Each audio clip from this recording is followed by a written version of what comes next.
Hello बच्चों, कैसे हो? आशा है सभी लोग ठीक होंगे। आपके YouTube channel mind blowing classes में आपका बहुत बहुत स्वागत है। हम पढ़ रहे थे बायोलॉजी, ठीक है, जिसमें हम शुरुआत कर चुके थे। चैप्टर हमारा था जीवन की मौलिक इकाई। क्या था चैप्टर का नाम? जीवन की मौलिक इकाई, ठीक है, जीवन की मौलिक इकाई। क्लियर? तो इसमें हम कोशिका के बारे में पढ़ रहे थे, ठीक है। तो उसी के आगे हमारी अब अगली हेडिंग आएगी विभिन्न जीवों में कोशिकीय संगठन, ठीक है। विभिन्न जीवों में कोशिकीय संगठन, ठीक है। Clear? Cellular composition in different organism. मतलब क्या है? जैसे जो भी जीव होंगे हमारे, उनमें किस प्रकार की कोशिकाएं पाई जाएंगी, ठीक है, इसके आधार पर उनको कैसे बांटा गया, उनका संगठन क्या है, उनका कितनी कोशिकाओं से मिलके वो ऑर्गेनिज्म, वो जीव बना हुआ है, ठीक है। तो इसी पे हम इस पे चर्चा करेंगे, समझेंगे इसको। तो विभिन्न जीव, बहुत सारे जीव होंगे, ये सभी जीवों को हम बात करते हैं। तो सभी जीव किस संगठन से मिलकर बने हुए, ये चर्चा करते हैं, ठीक है। तो अगर हम विभिन्न जीवों में उपस्थिति के आधार पर देखें तो इनको केवल दो भागों में बांटा गया है। कितने भागों में? दो भागों में। दो भागों में जो बांटा गया है, पहला होता है एक कोशिकीय जीव। जो पहला होता है, क्या होता है? एक कोशिकीय जीव, ठीक है। क्या होता है? एक कोशिकीय जीव। सेकंड पॉइंट हमारा होता है बहुकोशिकीय जीव। बहुकोशिकीय जीव, ठीक है। पहला हो गया एक कोशिकीय जीव, दूसरा हो गया बहुकोशिकीय जीव, ठीक है। अब हम बात करते हैं, तो जो एक कोशिकीय जीव से हम क्या कह सकते हैं? एकल कोशिका युक्त। एकल कोशिका युक्त, ठीक है। एकल कोशिका युक्त, ये बहुकोशिका युक्त, ठीक है।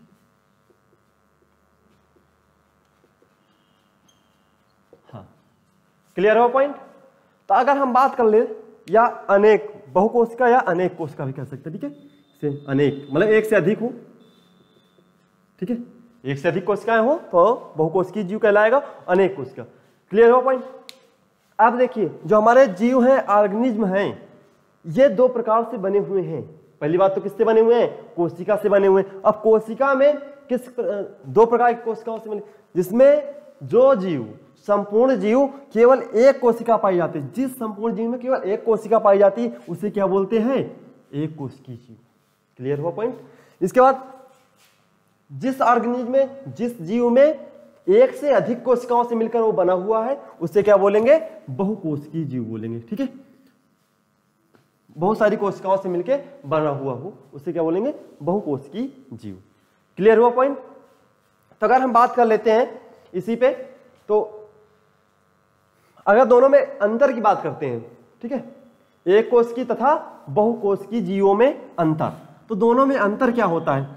आपको पहला अंतर हमने बताया कि जो एक कोशिकीय जीव होते हैं उनमें केवल एक ही कोशिका मात्र पाई जाती है। और आपको हमने इससे पहले बताया था कि जो कोशिका होती है, जो एकल कोशिका होती है, कोशिका में भौतिक, रासायनिक तथा आनुवंशिक गुण निहित होते हैं जो उस कोशिका को जीवित रखने में सक्षम होती है, स्वतंत्र होती है। क्लियर हुआ पॉइंट? इसलिए एक कोशिकीय जीव पाया जाना संभव है। इसके बाद बहुकोशिकीय जीव, इसमें एक कोशिका जो होती इसी प्रकार की, ये ध्यान रखेंगे, जो कोशिका होगी उसी प्रकार की कोशिकाएं आपस में मिलकर क्या करती हैं? एक जीव का निर्माण करती हैं, जिसे बोलते हैं बहुकोशिकीय जीव, जिसमें एक से अधिक कोशिकाएं होती हैं। क्लियर हो पॉइंट?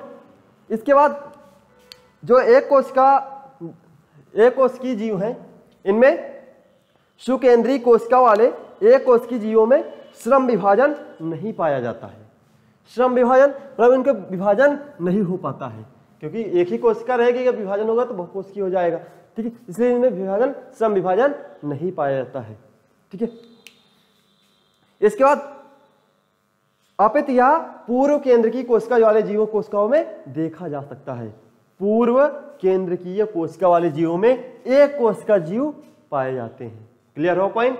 इसके बाद हम बात करते हैं दूसरे, तो जो सभी कोशिकाएं बहुकोशिकीय शरीर में विभिन्न कार्यों को संपन्न करने वाले विशेषीकृत होती हैं, मतलब विशेषताएं होती हैं इसमें, जिसके कारण एक कोशिका में कोशिकाओं समूह का श्रम विभाजन पाया जाता है, जो निरंतर क्या होती है, बढ़ती हुई रहती है। क्लियर हो पॉइंट। इसके बाद अगर हम एग्जाम्पल देख लें, ठीक है, तो लिखने के लिए आपको 2 पॉइंट बता दिए हमने।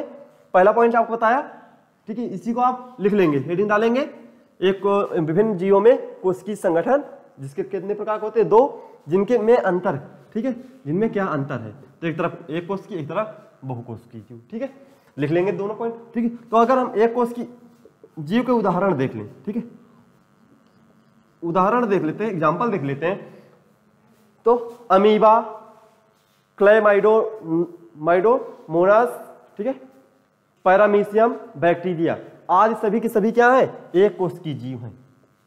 ठीक है, सभी के सभी कैसी हैं, एक कोशिकीय जीव हैं। ठीक है, इसको लिखते जाएंगे।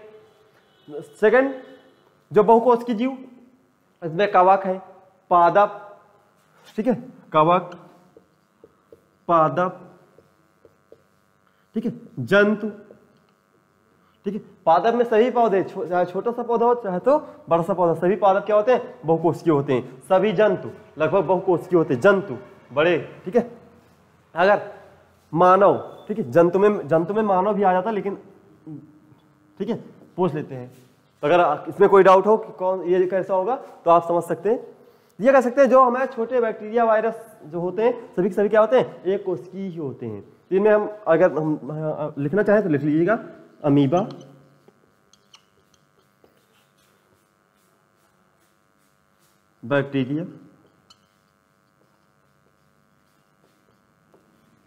बैक्टीरिया, और पैरामीशियम,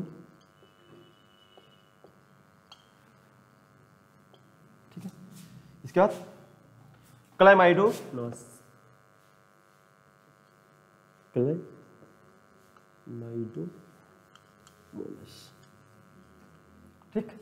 क्लेमाइडोमोनास। ठीक है, क्लियर हो पॉइंट, तो लिख लीजिएगा, हो गया पॉइंट।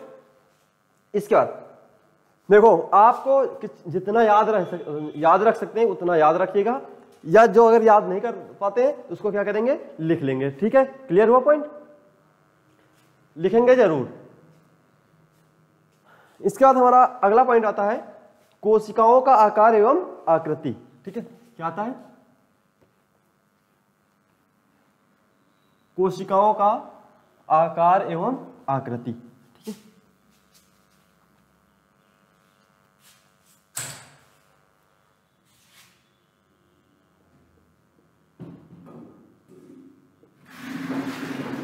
कोशिकाओं का आकार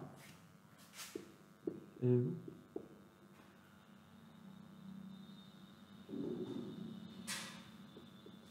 आकृति।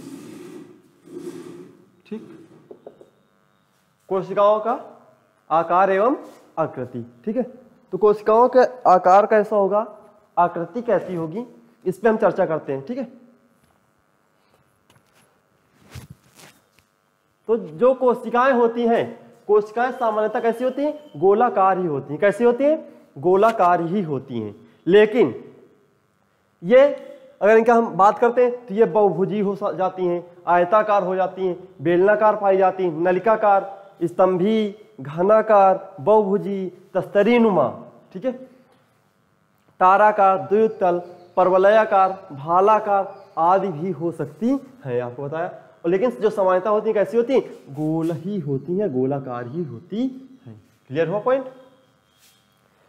अगर हम बात करते हैं तो इसको इसमें लिखेंगे क्या, तो कोशिकाओं का आकार एवं आकृति हेडिंग होगी आपकी। ठीक है, तो ये इस टाइप की हो सकती हैं कोशिकाएं। ठीक है, लेकिन हम बात करते हैं तो कोशिका क्या है, अति सूक्ष्म संरचना है। अति सूक्ष्म संरचना मतलब बहुत छोटी सी संरचना है, इकाई है, जिससे हमारा जीवन क्या होता है, प्रारंभ होता है। क्लियर हो पॉइंट। तो जिसे नग्न आंखों से देखना असंभव है, आपको पहले हमने बता चुके हैं। अब इसका जो व्यास होता है, ठीक है, इसका जो व्यास होता है, ठीक, व्यास लगभग 0.5 से 0.5 से, ठीक है, 20 माइक्रोन मीटर होता है। 20 म्यू एम, इसे क्या बोलते हैं? म्यू बोलते हैं, ठीक है, ठीक है, मीटर होता है। अब जैसे हम बात कर लेते हैं, तो जो हृदय पेशी होती है, जो हृदय हमारा होता है, उसकी पेशियां कैसी होती हैं? हृदय पेशी की कोशिकाएं, हृदय पेशी की कोशिकाएं कैसी होती हैं? ताराकार होती हैं। ताराकार समझ रहे हैं? स्टार टाइप की, ठीक है, ताराकार, ठीक है, ताराकार होती हैं, ठीक है, ऐसी कोशिकाएं हो सकती हैं। क्लियर हो पाए? तारा टाइप हो जाती हैं। इसके बाद जो स्तनीय जीवधारियों का आरबीसी रेड ब्लड कॉर्पसेल्स जो होती हैं, द्विउत्तल होती हैं, ठीक है। द्विउत्तल कैसी होती हैं? आपने फिजिक्स में पढ़ा है ना, द्विउत्तल कैसी होती हैं। तथा मानव शुक्राणु की कोशिका भालाकार होती हैं, ठीक है। मानव शुक्राणु की कोशिका आपने देखा होगा ऐसे, ठीक है, भालाकार, भाले जैसा, ठीक है, आपने फिगर में देखा होगा। तो शुक्राणु की कोशिका ऐसी ऐसी होती हैं, ये भी एक कोशिका होती है। तो इस प्रकार की होती है, ठीक है। क्लियर हुआ पॉइंट? इसको थोड़ा बहुत इसमें लिख लेंगे जानकारी के लिए।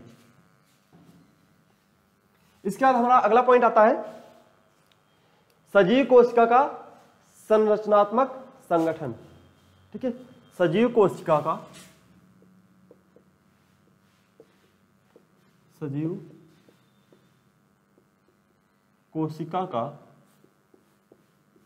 संरचनात्मक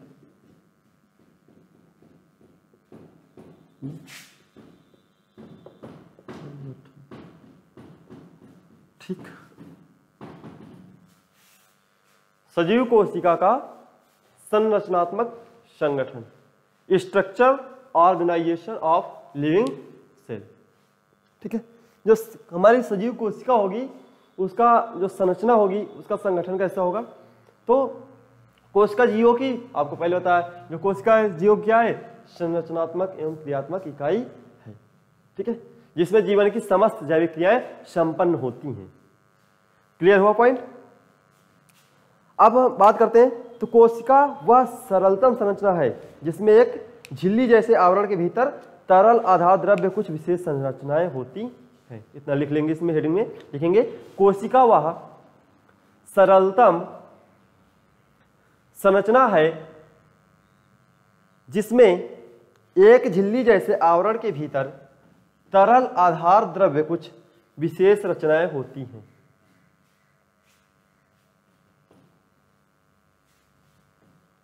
ठीक है,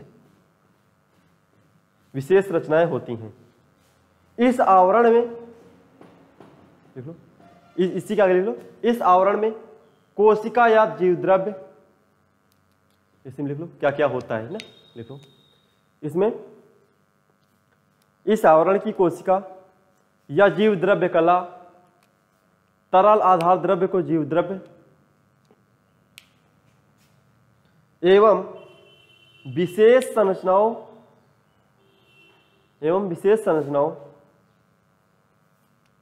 को कोशिकाओं का कोशिकांग कहते हैं। कोशिकाओं का कोशिकांग कहते हैं। जैसे हमारी एक कोशिका हुई, तो कोशिका के अंदर क्या होगा? तरल द्रव्य होगा, तरल द्रव्य होगा, ठीक है। कोशिका कला होगी, ठीक है। ये प्लाज्मा जो होगा, प्लाज्मा के अंदर मेम्ब्रेन होगी, ठीक है। इसके अंदर जो भी कोशिकांग अंग पाए जाएंगे वो क्या होंगे? कोशिका के अंग है ना, तो क्या बोलेंगे उसे? कोशिकांग कहेंगे, ठीक है। क्या कहेंगे? कोशिकांग कहेंगे, ठीक। अब बात आती है कि कोशिकांग क्या है, ठीक है। बात कर लेते हैं कोशिकांग क्या है। तो हेडिंग डाल लीजिए कोशिकांग।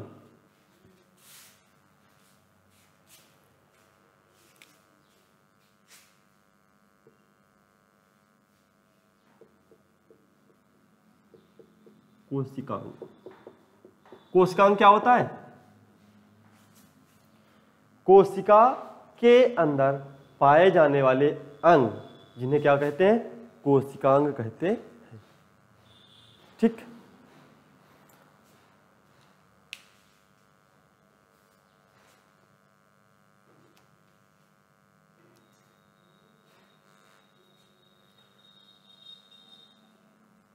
इसके पहले हम थोड़ा सा पढ़ लेते हैं जो कोशिका है। ठीक है, जो कोशिका है, कोशिका का आवरण वगैरह पढ़ लेते हैं। तो इस सॉरी इसको हेडिंग डाल के, इससे पहले आप हेडिंग डालेंगे बाह्य आवरण। ठीक है, इससे इसको न डालिए, इसके पहले डालिए आप बाह्य आवरण। ठीक है,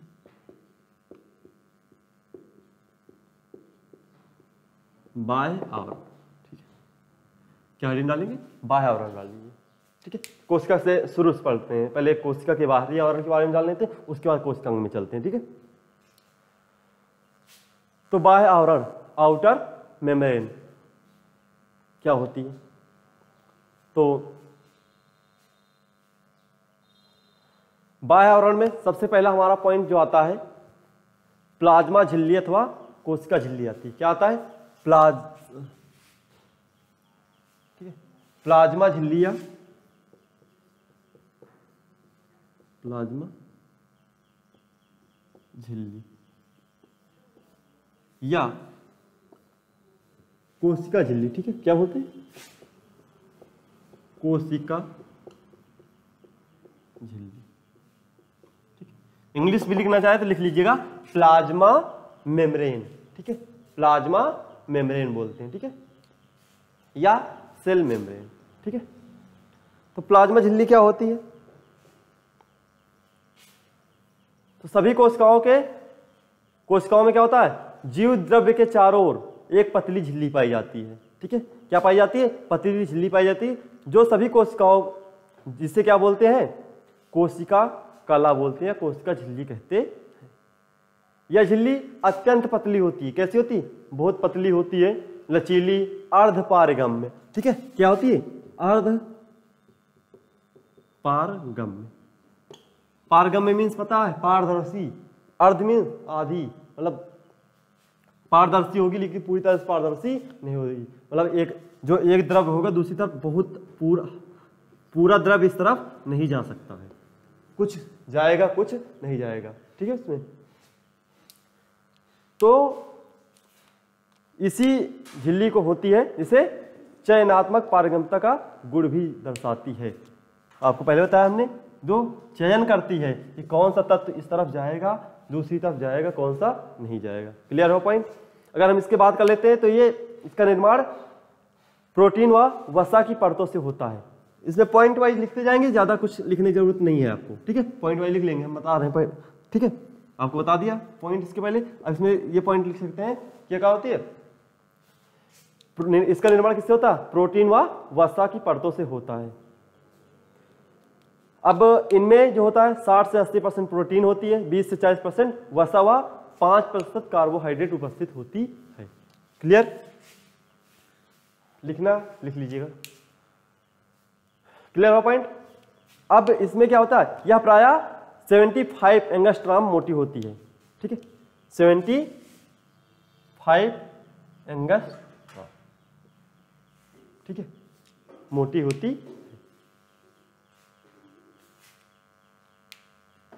इसको 1855 ईस्वी में नगेली व सीक्रेमर ने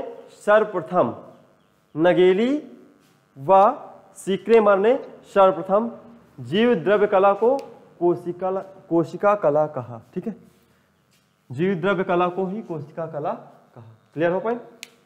इसके बाद इसी के हम क्या कर लेते हैं, इसी में अगला हम पॉइंट डाल देते हैं, प्लाज्मा झिल्ली के कार्य। ठीक, इसी की हेडिंग डाल लेते हैं, प्लाज्मा झिल्ली के कार्य। इसके कार्य क्या है? ठीक है, विशेषताएं आपने पढ़ी, इसके बाद कार्य इसके क्या है? तो कार्य पहला, आपको पहला पॉइंट बता चुके इसी में कि ये कोशिका को निश्चित आकार प्रदान करती है। तो पहला पॉइंट लिख लेंगे, कोशिका को निश्चित आकार प्रदान करती है। कोशिका को निश्चित आकार प्रदान करती है। ठीक, दूसरा पॉइंट, यह कोशिकांगों को सुरक्षा प्रदान करती है। कोशिकांगों को सुरक्षा कैसे प्रदान करेगी? जैसे कोशिका होगी तो कोशिका झिल्ली यही तो होगी, बाह्य आवरण यही है, तो जो इसके अंदर के अंग हैं उनको क्या होगा? प्रोटेक्शन मिलेगा, सुरक्षा मिलेगी। ठीक है, तो लिख लो, यह कोशिकांगों को सुरक्षा प्रदान करती है।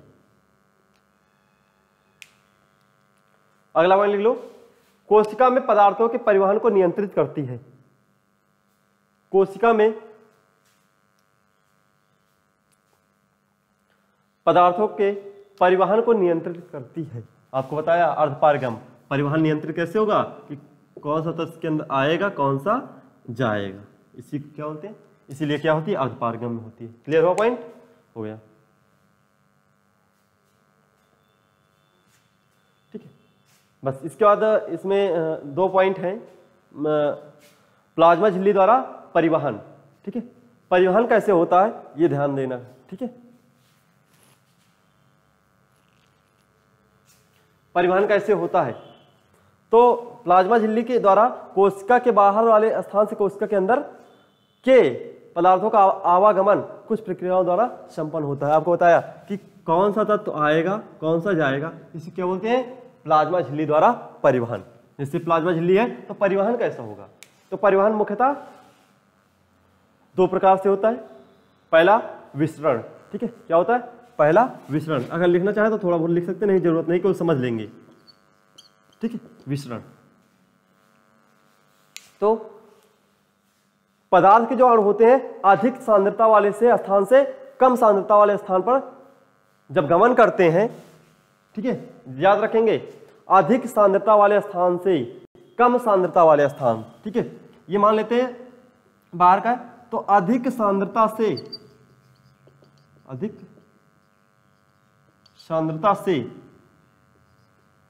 कम सांद्रता की ओर, ठीक है, कम सांद्रता की ओर गमन करना क्या कहलाता है? विसरण कहलाता है। ठीक है, अगर हम इसको उदाहरण की समझें तो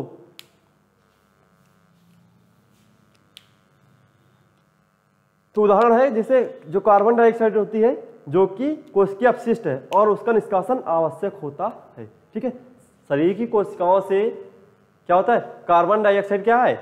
इसका अपशिष्ट है कोशिका का, तो इसका क्या होता है? निकलना जरूरी होता है।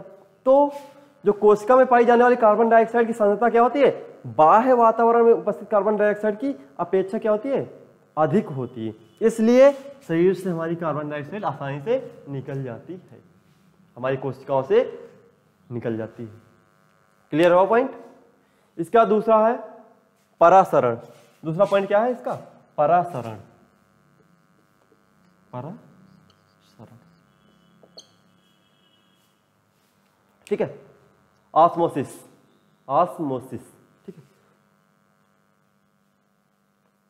तो जल या विलायक के अणुओं का उनकी अधिक सांद्रता वाले स्थान से अर्धपारगम झिल्ली द्वारा कम सांद्रता वाले स्थान तक जाना क्या कहलाता है? परासरण कहलाता है। जो जल या विलायक के अणु हैं उनका अधिक सांद्रता वाले स्थान से कम सांद्रता वाले स्थान तक जाना क्या कहलाता है? परासरण कहलाता है। यह प्रक्रिया तब तक चलती रहती है जब तक कोशिका झिल्ली के दोनों ओर के घोलों की सांद्रता बराबर नहीं हो जाती। परासरण में यही अंतर है कि जो क्रिया होगी तो इसमें जल या विलायक के अणुओं द्वारा ही होगी, लेकिन अधिक सांद्रता से कम सांद्रता की ओर ही होगी। लेकिन यह प्रक्रिया कब तक चलेगी? जब तक दोनों तरफ के सांद्रता क्या ना हो जाए? बराबर नहीं हो जाएगी। ठीक है, तब तक यह प्रक्रिया अधिक से कम की ओर चलती रहेगी। अगर हम इसके उदाहरण की बात कर ले, उदाहरण से कैसे समझेंगे? तो उदाहरण से हम समझ सकते हैं कि मूल रोम द्वारा जल का अवशोषण। जैसे जो पौधों में जड़ें होती हैं, मूल रोम होती हैं, उनसे क्या होता है? जल का अवशोषण होता है। दूसरा, किशमिश को जल में डालने पर किशमिश का फूल जाना। ठीक है, किशमिश होती है, उसको क्या करते हैं? हम जल में डाल देते हैं, तो जल में क्या होती है? जल का सांद्रता विलयन क्या होता है? अधिक होता है। उस किशमिश कैसी होती है? सूखी हुई होती है। तो उसमें क्या होता है? एक प्रक्रिया कब तक चलती है? जब तक उसका सांद्रता इसका सांद्रता क्या नहीं हो जाती? बराबर नहीं हो जाती। ये तो नहीं होता ना कि अगर ये एक दिन किशमिश पड़ी है, इसके बाद हम उसको पड़ी रहने दें, तो कुछ दिन बाद एक गिलास पूरा भर जाएगा? नहीं, जैसे बराबर हो जाती है उसकी प्रक्रिया समाप्त। क्लियर हुआ पॉइंट? अब इसके बाद हमारा अगला पॉइंट आता है कोशिका भित्ति।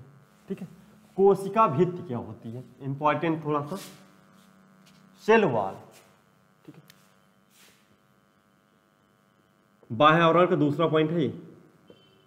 ठीक है, कोशिका भित्ति। ठीक है, कोशिका भित्ति, सेल वॉल। क्लियर?